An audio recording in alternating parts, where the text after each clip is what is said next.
All India Radio presents Morning News.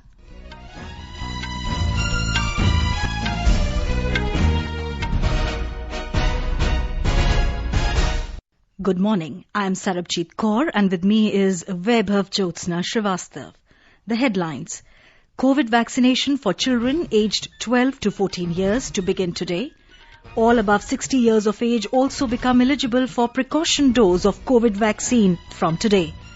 Prime Minister Narendra Modi interacts with stakeholders involved in Operation Ganga, expresses warm appreciation for all stakeholders who worked tirelessly for success of the operation.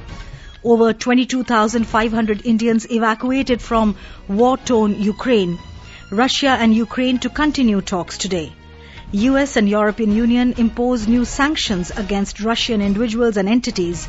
Russia counter-sanctions US President Joe Biden and other top officials. Aam Aadmi Party leader Bhagwant Mann to be sworn in as Chief Minister of Punjab today. India to host FIDE Chess Olympiad 2022 in Chennai. India under-18 girls kick off their SAF under-18 championship campaign with 7-0 victory over Nepal. And in Women's Cricket World Cup, India were 98 for 7 against England in Mount Maunganey in a short while ago.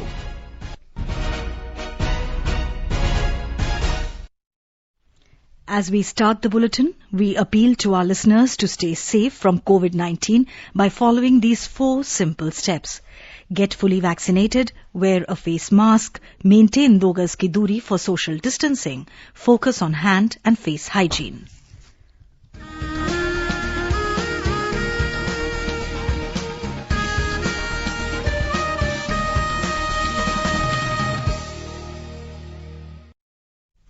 As our nation celebrates the 75th year of independence, a series of events are being organized by the government as a part of Azadi Ka Amrit Mahotsav.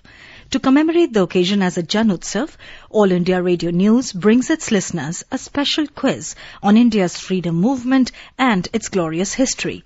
The quiz is conducted every Monday and Tuesday in the morning news since 16th August last year and will continue till 15th August this year.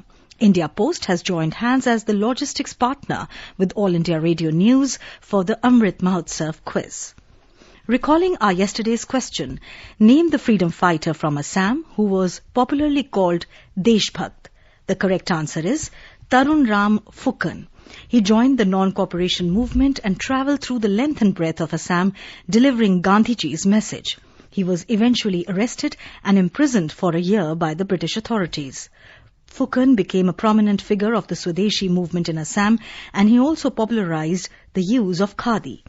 AIR News got an overwhelming response from its listeners across the world and the one lucky winner of the quiz is Utkarsh Kumar Sunboy, Khurpushipur Bilai, Durg District, Chhattisgarh.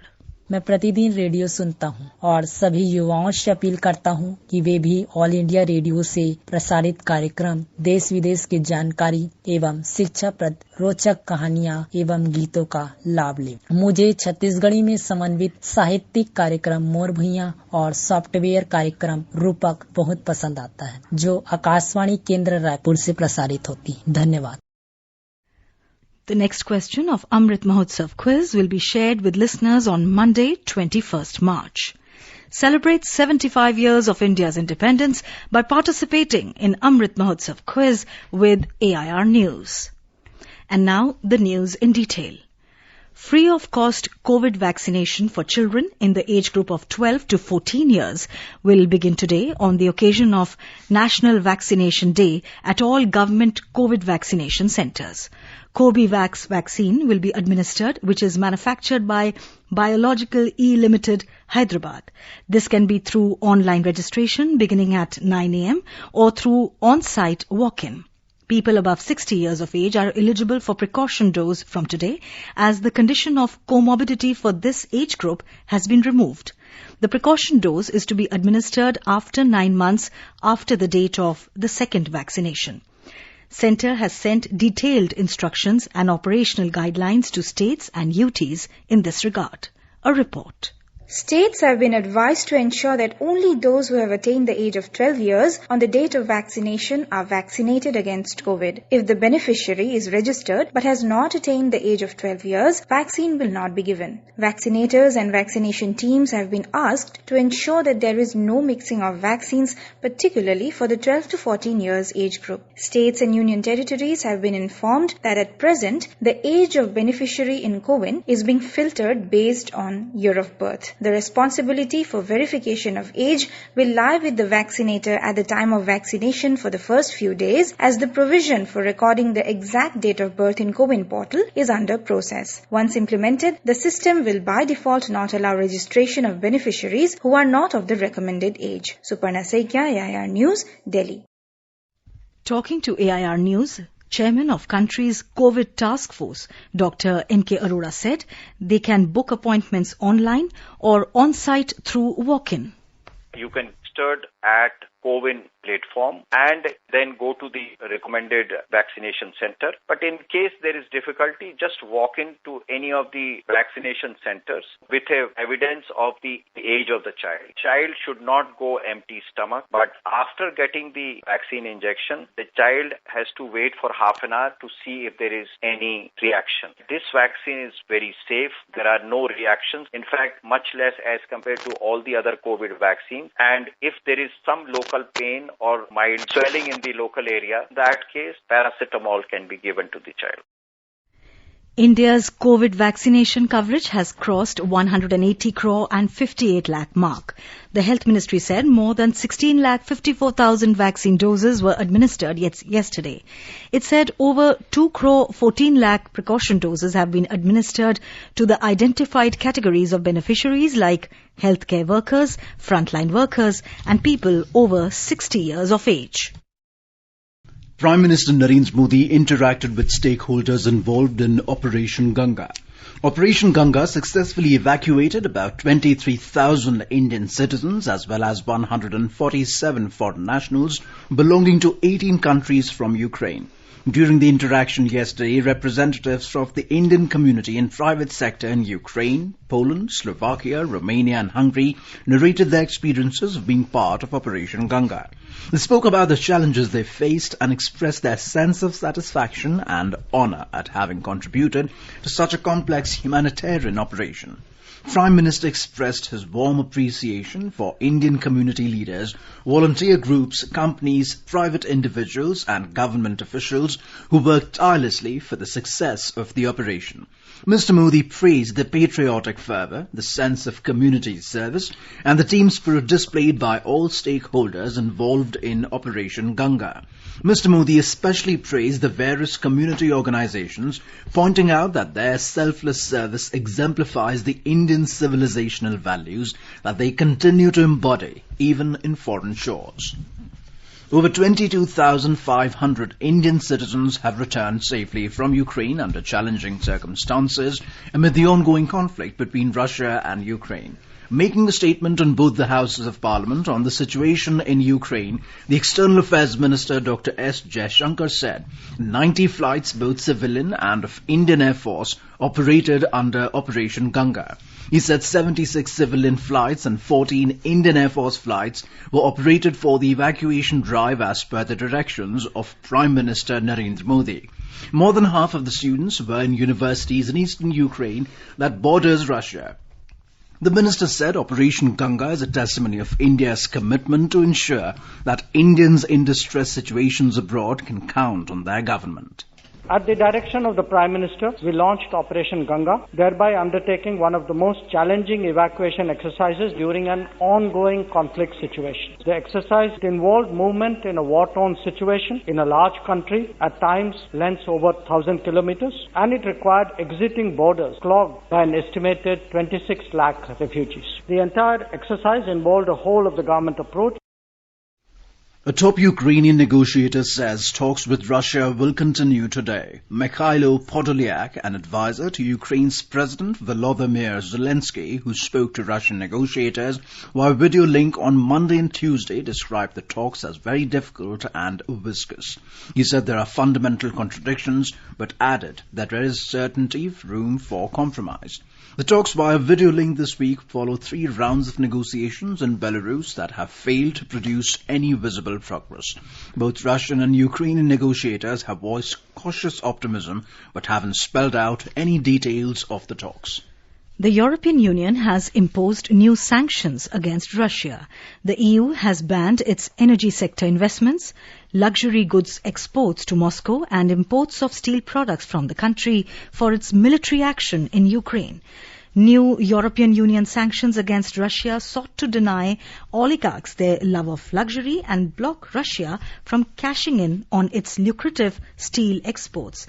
The United Kingdom also joined in the targeting. European Commission Vice President Vladimir Dombrovskis said these new sanctions will cut Russia off even further and drain its resources to finance this barbaric war. The European Union has already hit about 600 Russians during 4 rounds of sanctions, including 15 individuals and 9 entities in the 4th package. New U.S. sanctions have targeted more individuals in Russian government, including its senior military officials and the leader of Kremlin-allied Belarus. Some of the new sanctions were brought under the Magnitsky Act, a 2012 act of Congress that authorizes sanctions against those engaged in human rights abuses. Yesterday's sanctions show the U.S. going after more individual officials after laying down toughest sanctions against Russian institutions and top figures over President Vladimir Putin's nearly 3-week-old military action in Ukraine. Meanwhile, Russia has imposed sanctions on U.S. President Joe Biden and a dozen other top officials. In a statement, the Russian Foreign Ministry said the measure, which also applies to Secretary of State Antony Blinken and Defense Secretary Lloyd Austin, is the consequence of the extremely Russophobic policy pursued by the current U.S. administration. Russia also put on its top list Chairman of the Joint Chiefs of Staff Mark Milley, National Security Advisor Jake Sullivan, Central Intelligence Agency Director William Burns, and White House Press Secretary Jen Psaki. Defence Minister Rajnath Singh has said the government accords highest priority to the safety and security of India's weapon systems. He asserted that India's missile system is safe, secure and very reliable. The Defence Minister was making a statement in both the Houses of Parliament yesterday over the inadvertent firing of a missile last week. Mr. Singh said the country's safety procedures and protocols are of the highest order and are reviewed from time to time. सरकार ने इस घटना को बहुत ही गंभीरतापूर्वक लिया है और इसके लिए एक औपचारिक उच्च स्तरीय जांच के आदेश दे दिए गए हैं। इस घटना के संदर्भ में ऑपरेशंस, मेंटेनेंस तथा इंस्ट्रक्शन के लिए स्टैंडर्ड ऑपरेटिंग प्रोसीजर्स की समीक्षा भी की जा रही है। हम अपने वेपन सिस्टम की सेफ्टी और सिक्योरिटी को सर्वोच्च प्राथमिकता देते हैं। You are listening to the morning news on All India Radio. A reminder of the headlines before we move on. COVID vaccination for children aged 12 to 14 years to begin today. All above 60 years of age also become eligible for precaution dose of COVID vaccine from today. Prime Minister Narendra Modi interacts with stakeholders involved in Operation Ganga, expresses warm appreciation for all stakeholders who worked tirelessly for the success of the operation. Over 22,500 Indians evacuated from war-torn Ukraine. Russia and Ukraine to continue talks today. US and European Union impose new sanctions against Russian individuals and entities. Russia counter-sanctions US President Joe Biden and other top officials. Aam Aadmi Party leader Bhagwant Mann to be sworn in as Chief Minister of Punjab today. India to host FIDE Chess Olympia 2022 in Chennai.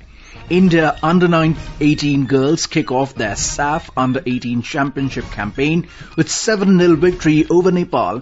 And in Women's Cricket World Cup, India were 120-7 against England in Mount Maunganui a short while ago. For quick news updates round the clock, follow us on our Twitter handle @AIR News Alerts. अपने business को बढ़ाने के लिए लीजिए आकाशवाणी का सहयोग और दीजिए उसे बुलंदियों के पंख। आपका बिजनेस लोकल है या राष्ट्रीय, आकाशवाणी देती है उपभोक्ताओं तक पहुंचने का हर विकल्प। और अब तो आप घर, दफ्तर या दुकान पर बैठे बैठे कर सकते हैं आकाशवाणी के किसी भी केंद्र के लिए विज्ञापनों की बुकिंग। आकाशवाणी के विभिन्न चैनलों पर विज्ञापन देना सुलभ और सस्ता।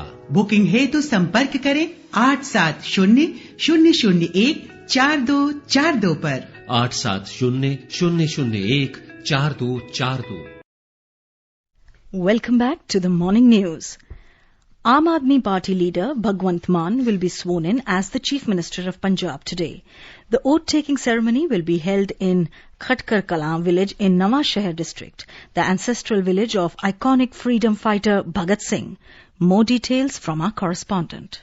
A big pandal has been prepared on 40 acres of land for the swearing-in ceremony. The party leaders have claimed that 3 lakh people are reaching to attend the swearing-in ceremony. There is a seating arrangement for more than 50,000 people inside the pandal. 3 big stages have been built in front of the Bhagat Singh Memorial. The swearing-in ceremony will be held on main stage where newly elected MLAs, the national convener of Aam Aadmi Party, Arvind Kejriwal, and other big leaders will sit. Arrangements have also been made for helipad and parking of 25,000 vehicles. Bhagwant Mann will sworn in wearing yellow turban. He has also called on people to come wearing yellow turban in the pandal. Ashwini Kumar Sharma, AIR News, Chandigarh. Mr. Mann tendered his resignation from the membership of Lok Sabha to Speaker Om Birla on Monday. Mr. Mann, who contested from Dhuri Assembly constituency in Sangrur district, won by a margin of 58,206 votes over Congress's Dalveer Singh Goldie. The BJP Parliamentary Party meeting was held at Ambedkar Bhavan in New Delhi yesterday. During the meeting, Prime Minister Narendra Modi and BJP President JP Nadda were felicitated in view of a massive win of the party in 4 states in the recently held assembly elections. Home Minister Amit Shah, Defence Minister Rajnath Singh, Commerce and Industry Minister Piyush Goyal and Minister of State in PMO Dr. Jitendra Singh were among those who attended the meeting. Addressing the BJP Parliamentary Party meeting, the Prime Minister came down heavily on those who are attempting to discredit the facts in the film The Kashmir Files. And now let's listen to our special program, Azadi Ka Safar, highlighting the importance of the day during the freedom struggle. Azadi Ka Amrit Mahotsav.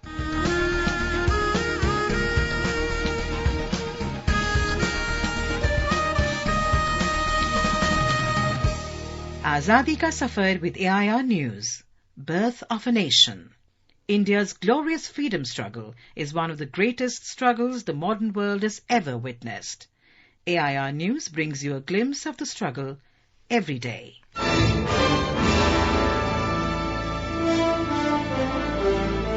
On the 16th of March 1912, Gandhiji commended Gopal Krishna Gokhale's attempts for abolition of indenture system. The system had started in 1830s and required Indians to sign a legal agreement stating the consent to move abroad for a minimum of 5 years to work mainly on sugar estates. However, the miserable conditions in the sugar estates and the conflicts with both the white community and the indigenous population soon led to wide-scale protests against the colonial government.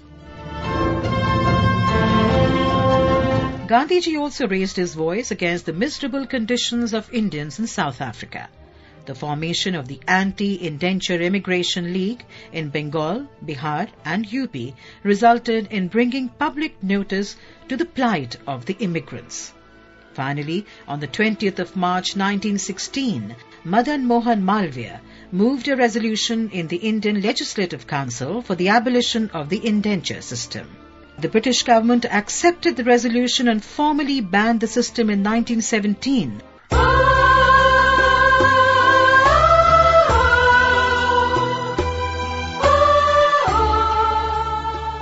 We also remember revolutionary freedom fighter Tarkeshwar Dastidar, who shot and wounded the Assistant Sub-Inspector of Chittagong on the 16th of March 1931 at Patia Police Station.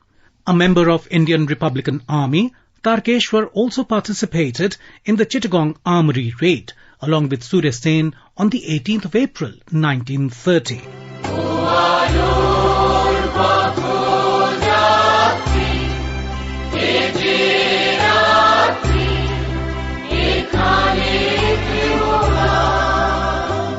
Tarkeshwar, who was referred to as Futuda by fellow revolutionaries, was born in 1904 in Chittagong, now in Bangladesh.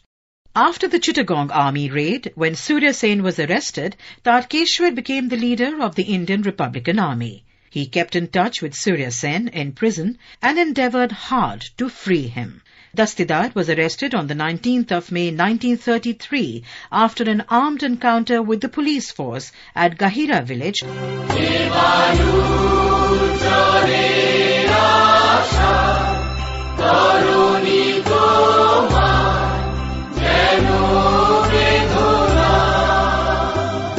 Tarkeshwar was tried and executed along with Surya Sen on the 12th of January 1934 in Chittagong district jail. Their dead bodies were said to have been burnt in the boiler of a ship. We salute the great martyrs.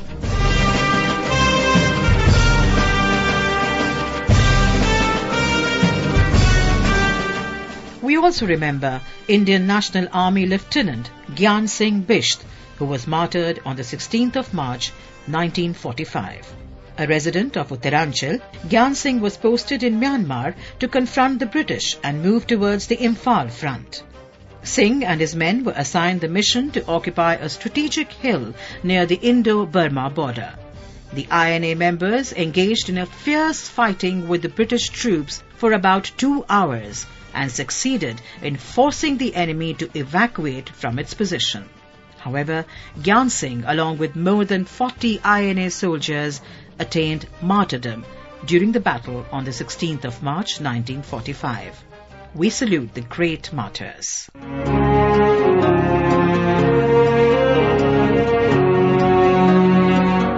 Martyr Raghu Govind was born in 1916 in Mumbai, Maharashtra. He joined one of the demonstrations in support of the Royal Indian Navy Ratings Rebellion and was wounded in the police firing near the Round Temple on the 22nd of February 1946. Govind succumbed to his injuries on the 16th of March 1946. We salute the great martyr.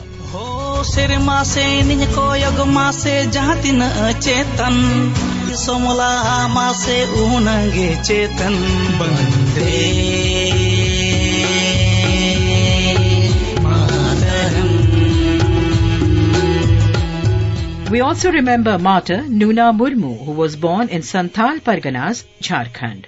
Son of Lal Murmu, Nuna actively participated in the Quit India movement of 1942. He was arrested for participating in an agitation at Dumka in 1943 and sent to 5 years of rigorous imprisonment. He died in Dumka jail on the 16th of March 1944. AIR salutes the great martyr. That brings us to the end of this episode of Azadi Ka Safar with AIR News. See you in the next episode tomorrow.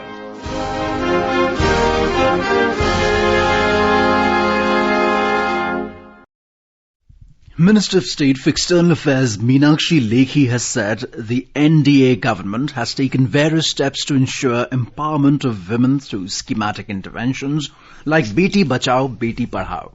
She was virtually addressing a function organized by the Permanent Mission of India in UN Geneva yesterday in celebration of the International Women's Day.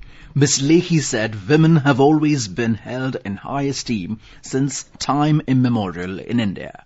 In India, women have always been held in high esteem since time immemorial. The divine female power, or Shakti as it is called in Hindi, is personified in our traditions by goddess Durga, the warrior who protects the world, and her incarnations such as goddess Kali, who destroys evil. Women had participated actively in India's freedom struggle for freedom from colonial rule. Under the Mahatma Gandhi's leadership, they took part in the non-violent movements of civil disobedience and non-cooperation. They defied immoral laws, picketed shops, and protested by means of hunger strikes and demonstrations with their fellow citizens. The 17th Mumbai International Film Festival will be held from the 29th of May to the 4th of June at the Films Division Complex in Mumbai. The submissions deadline for the MIFF 2022 has been extended till the 20th of March 2022. Filmmakers can now submit their entry in documentary, short fiction, and animation category of films up to the 20th of March 2022. More from our correspondent. The best documentary of the festival will receive a golden conch and rupees 10 lakh cash award. The winning films in different categories will receive handsome cash awards, silver conches, trophies and certificates. As India is celebrating Azadi Ka Amrit Mahotsav, the current edition has instituted a special award for the best short film on the theme India at 75. The festival will also honor a veteran personality from the Indian non-feature film fraternity with the prestigious V. Shantaram Lifetime Achievement Award carrying a cash component of rupees 10 lakh, a trophy and citation. Devapriya Bhattacharjee, AIR News, Mumbai. Bihar School Examination Board will declare Class 12 results at 3 p.m. today. Candidates who have appeared for the inter exams will be able to check their result online on the official website biharboardonline.com and biharboardonline.bihar.gov.in. India has won the bid to host the FIDE Chess Olympia 2022 in Chennai. It was originally scheduled to be held in Russia, but the FIDE recently announced that it pulled out from there following the Ukraine invasion. After the announcement, Tamil Nadu government and the All India Chess Federation made a joint bid to host the prestigious tournament and won. The tentative dates for the FIDE Chess Olympiad are fixed to be from the 26th of July 2022 till the 8th of August 2022. India under-18 girls kicked off their South Asian Football Federation (SAF) under-18 championship campaign with a thumping victory over Nepal by 7-0 in Jamshedpur yesterday. And now let us take a look at the weather forecast for today. Srinagar will have mainly clear sky. The temperatures will hover between 7 and 23 degrees Celsius. Jammu will have mainly clear sky. The minimum temperature was 18 degrees Celsius while the maximum will be around 31 degrees. Leh is likely to have partly cloudy sky. The minimum and maximum temperatures will hover between 1 and 13 degrees Celsius. Gilgit will also have partly cloudy sky. The temperatures will hover between 12 and 26 degrees Celsius. Muzaffarabad will have mainly clear sky. The minimum temperature was 12 degrees and the maximum will be around 33 degrees. The national capital Delhi will have strong surface winds during daytime. The temperatures will vary between 21 and 35 degrees Celsius. Mumbai may experience heat wave today. And news coming from the Women's Cricket World Cup, India were 130 for 9 in the stipulated overs against defending champions England at Mount Maunganui a short while ago. Earlier, England won the toss and opted to bowl first. India have won 2 matches, one against Pakistan and the other against West Indies, and lost 1 game to the host New Zealand, while England have not tasted victory in the tournament so far. And now an overview of today's newspapers. Not essential. Karnataka HC upholds hijab ban headlines. The Hindustan Times. With COVID in the backseat, Overseas Tourism Boards lure travellers. Notes the business standard. Discounted tickets, new attractions and experiences all in the offering. Quoting the chief of National Technical Advisory Group on immunization, do not take COVID for granted, reports the Statesman. On the accidental firing of a missile, Rajnath assures Parliament that Indian missile system is reliable and safe, states the Asian Age. In the backdrop of the Russian invasion of Ukraine, 75% of CEOs see moderate or no impact of war on economy, states the Economic Times. And finally, the Asian Age carries a colourful picture of people playing Latmar Holi at Krishna Janmabhoomi Temple in Mathura. And now, before we end the bulletin, the headlines once again. COVID vaccination for children aged 12 to 14 years to begin today. All above 60 years of age also become eligible for precaution dose of COVID vaccine from today. Prime Minister Narendra Modi interacts with stakeholders involved in Operation Ganga, expresses warm appreciation for all stakeholders who worked tirelessly for success of the operation. Over 22,500 Indians evacuated from war-torn Ukraine. Russia and Ukraine to continue talks today. US and European Union impose new sanctions against Russian individuals and entities. Russia counter sanctions US President Joe Biden and other top officials. Aam Aadmi Party leader Bhagwant Mann to be sworn in as Chief Minister of Punjab this morning. India to host FIDE Chess Olympiad 2022 in Chennai. India under-18 girls kick off their SAF under-18 championship campaign with 7-0 victory over Nepal. And in Women's Cricket World Cup, India were 134 for 10 against England. And with that, we end the morning news. Have a nice day.